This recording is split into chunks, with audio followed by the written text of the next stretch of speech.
Good afternoon to the all presents. I am Sakshi Bharti, a second semester student of B.Sc OT. Today, we will gonna see in this presentation the physiology of the lungs.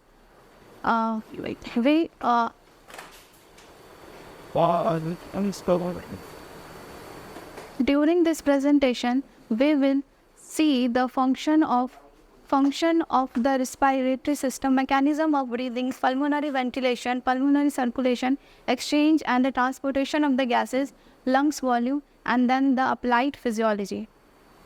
Before starting the function of the respiratory system, let me give you an overview of the anatomy of the respiratory system. So first I will define the respiration. Respiration is a process by which the body facilitates the exchange of the gases, that is the intake of oxygen and outtake of the carbon dioxide. Then the organ which involved in the respiratory system are the respiratory organ and form the respiratory system.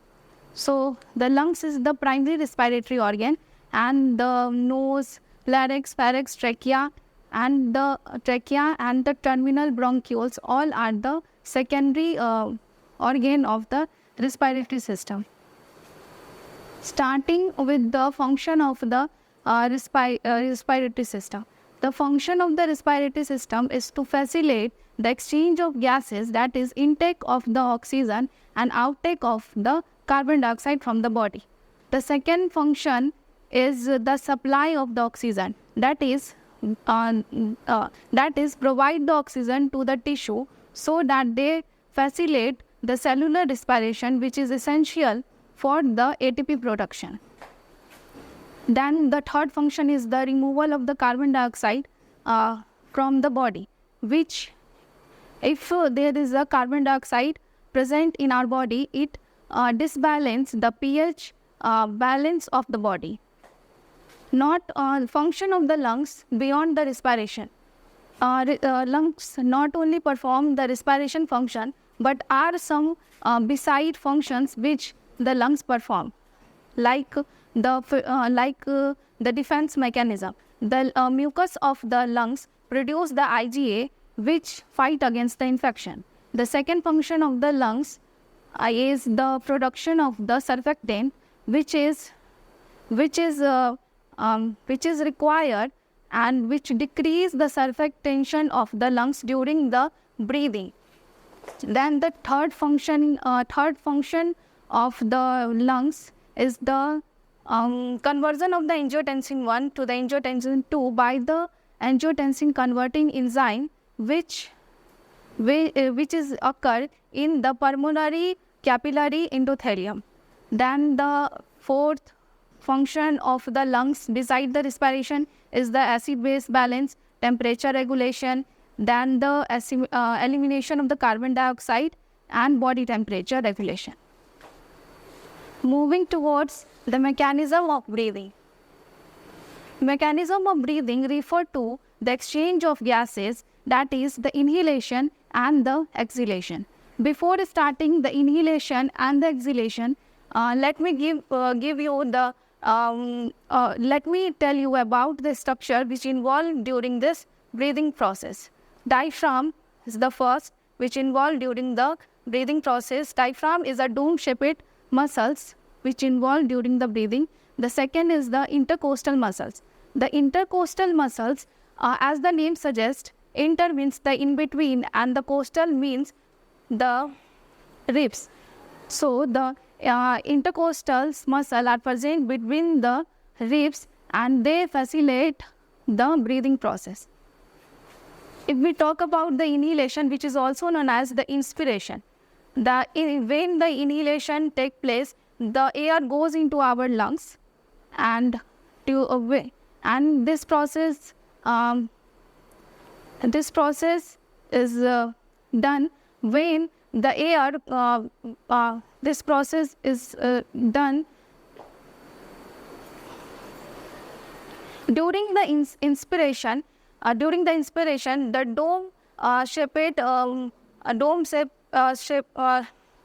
during the inspiration, the diaphragm get contract and pull towards the downward, and the intercostal muscles pull and upward and stretch the rib cage up. Because of that, the lungs, the thoracic cavity area increase, and due to the increase of the thoracic cavity area, as you can see in the diagram, the area of the lungs is also increased. So because of that, the pressure inside the lungs become low and the pressure outside the environment is high. Because of this pressure gradient, the air from the environment come into the lungs. Then the second phase of the breathing is the exhalation. Exhalation is also known as the expiration, and it is the process in which the air from the lungs expelled out.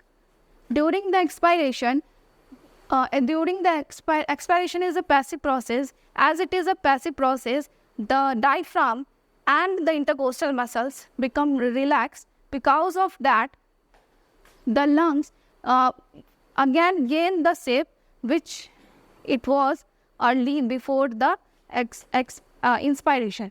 So because of that, the volume of the lungs become smaller, and because of that, the pressure inside the lungs increase, and the pressure outside the world is high. So that's why the air from the inside goes outside of the environment. Then the pulmonary ventilation. The pulmonary ventilation is the same as the breathing, that is the inhalation and the process of exhalation. The respiratory minute volume. The respiratory minute volume is the volume of air that goes inside of the body, goes inside and outside of the body in each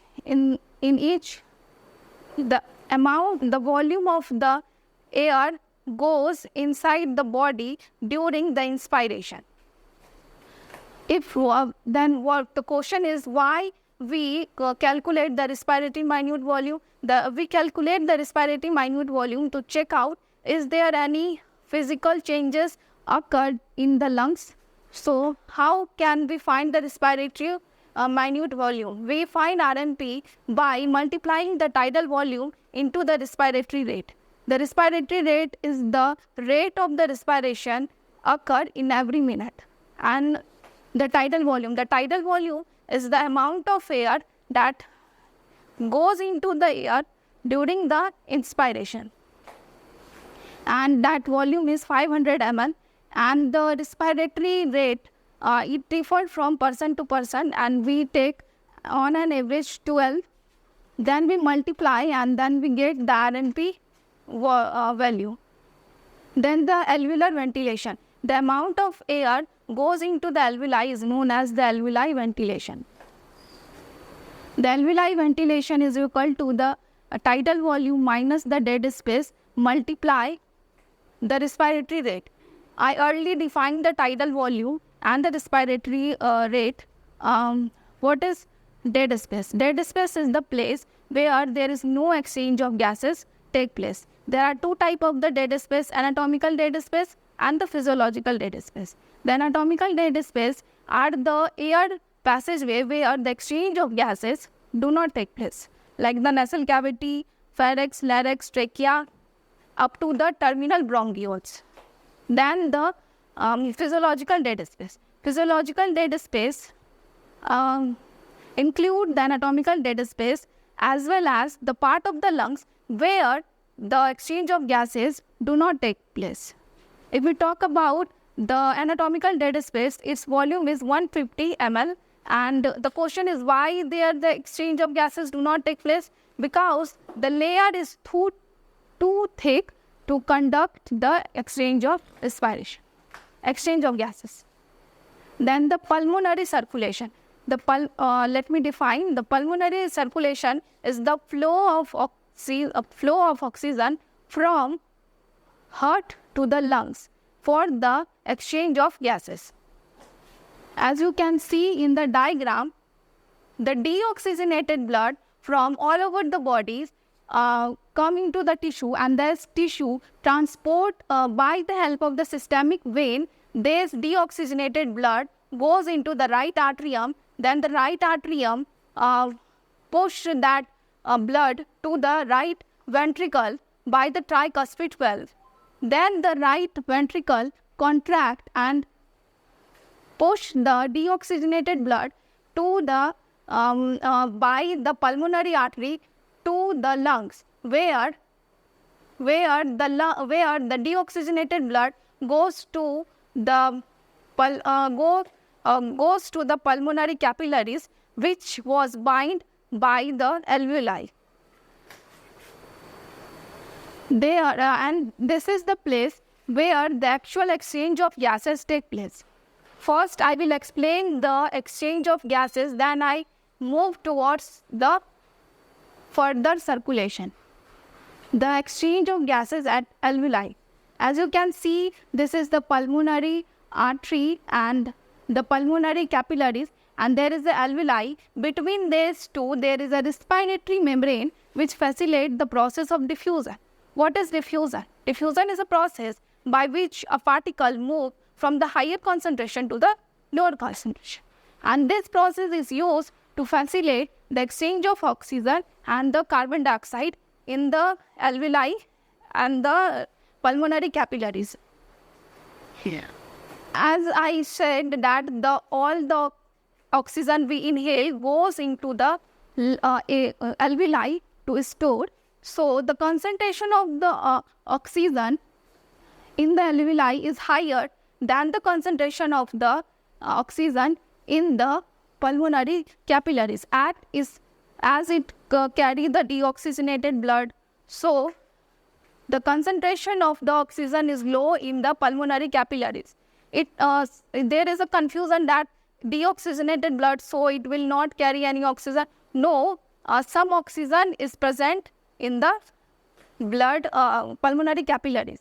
So as I mentioned, the diffusion, by the process of diffusion, the higher the oxygen from the higher concentration, that is alveoli, to transported to the lower concentration, that is pulmonary capillaries. And the carbon dioxide, the pressure of the carbon dioxide in the alveoli is 40 mm of Hg, whereas the pressure in the pulmonary capillaries is 45 mm of Hg, due to which there is a pressure gradient of the 5 mm of Hg. Because of that, the carbon dioxide move from the higher concentration to the lower concentration, that is in the alveoli. When the carbon dioxide goes into the alveoli, it expelled out by the process of exhalation. The factor affecting the diffusion. They are the factor which affect the diffusion, like the surface area. Surface area is directly proportional to the diffusion. Larger the area, faster will be the diffusion. The second thing which affect the diffusion is the pressure gradient. If the pressure gradient is directly proportional to the diffusion, then the solubility is directly proportional to the diffusion. Higher is the solubility, higher will be the diffusion. As there will be a question that oxygen goes from alveoli to the pulmonary capillaries in the 60 mm of Hg difference of the pressure gradient, but carbon dioxide transported alveoli to the pulmonary capillaries on the pressure gradient of 5 mm of Hg. It is because the carbon dioxide is more soluble in blood in comparison with the oxygen. Then the transportation of the oxygen. Transportation of the oxygen is done by two ways, by in the free state, that is 7%, and the 93% by binding with the hemoglobin of the RBC. Then the transportation of the carbon dioxide. Transportation of the carbon dioxide is done by the three ways. First, majorly by the carbonate ions. The question is how this carbonate ion is formed.